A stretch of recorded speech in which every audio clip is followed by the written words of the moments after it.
اصل کامیابی کیا ہے، قرآن کی دعوت اس پر کیا ہے، قرآن کیا کہتا ہے، اللہ کا قرآن، اللہ تبارک و تعالیٰ کا پیغام کیا ہے، اسی پر تیسرا سلسلہ چل رہا ہے۔ اس کی تیسری قسط بیان کی جا رہی ہے۔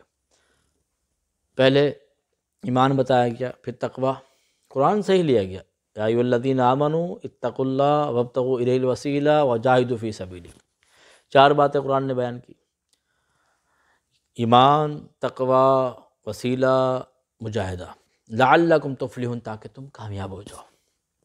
اب پہلی بات ایمان تھی، وہ بیان ہو گئی، پھر تقوی، وہ بھی بیان ہو گیا، اب وسیلہ۔ اب یہ ترتیب تیسرے نمبر پر وسیلہ ہے، تو فرمایا کہ ایمان کے بعد تقوی ہو، ایک بندہ مومن ہو گیا، پھر متقی بھی ہو گیا، پھر وسیلہ تلاش کرے، پھر مجاہدہ یعنی کہ جہاد کرے۔ جہاد کی قسمیں انشاءاللہ آخری قسط میں بیان کی جائیں گی۔ اب یہ بتانا چاہوں گا، یہ نقطہ بتانا چاہوں گا کہ پہلے ایمان ہو گیا، پھر اس کے بعد متقی بھی بن گیا، اب جہاد میں چلا جائے۔ اب جہاد کی باری آتی، یہ وسیلے کی بات کیوں کی؟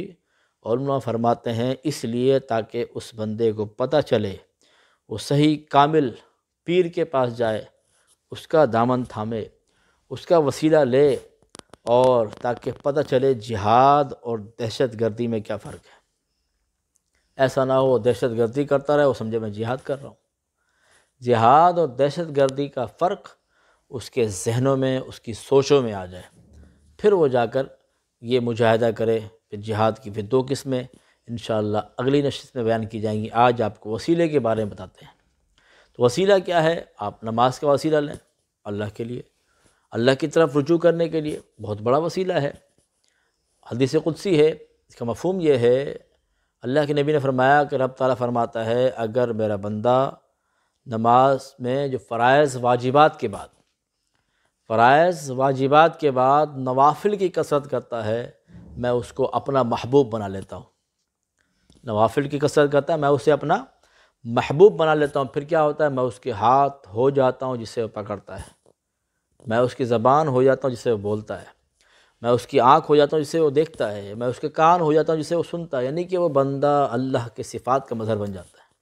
آج ہم اپنے حال پر دیکھیں، ہم تو نوافل تو دور کی بات ہے، فرائض واجبات ادا نہیں کرتے، اور نوافل تو چھوڑے ہوئے ہیں۔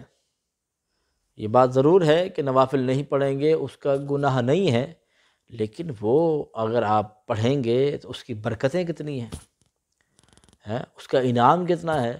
اللہ فرماتا ہے میرا محبوب بندہ بن جاتا ہے۔ تو اس لیے آج کا پیغام یہی ہے کہ ہم نے فرائض واجبات کے ساتھ نوافل پڑھنی ہے۔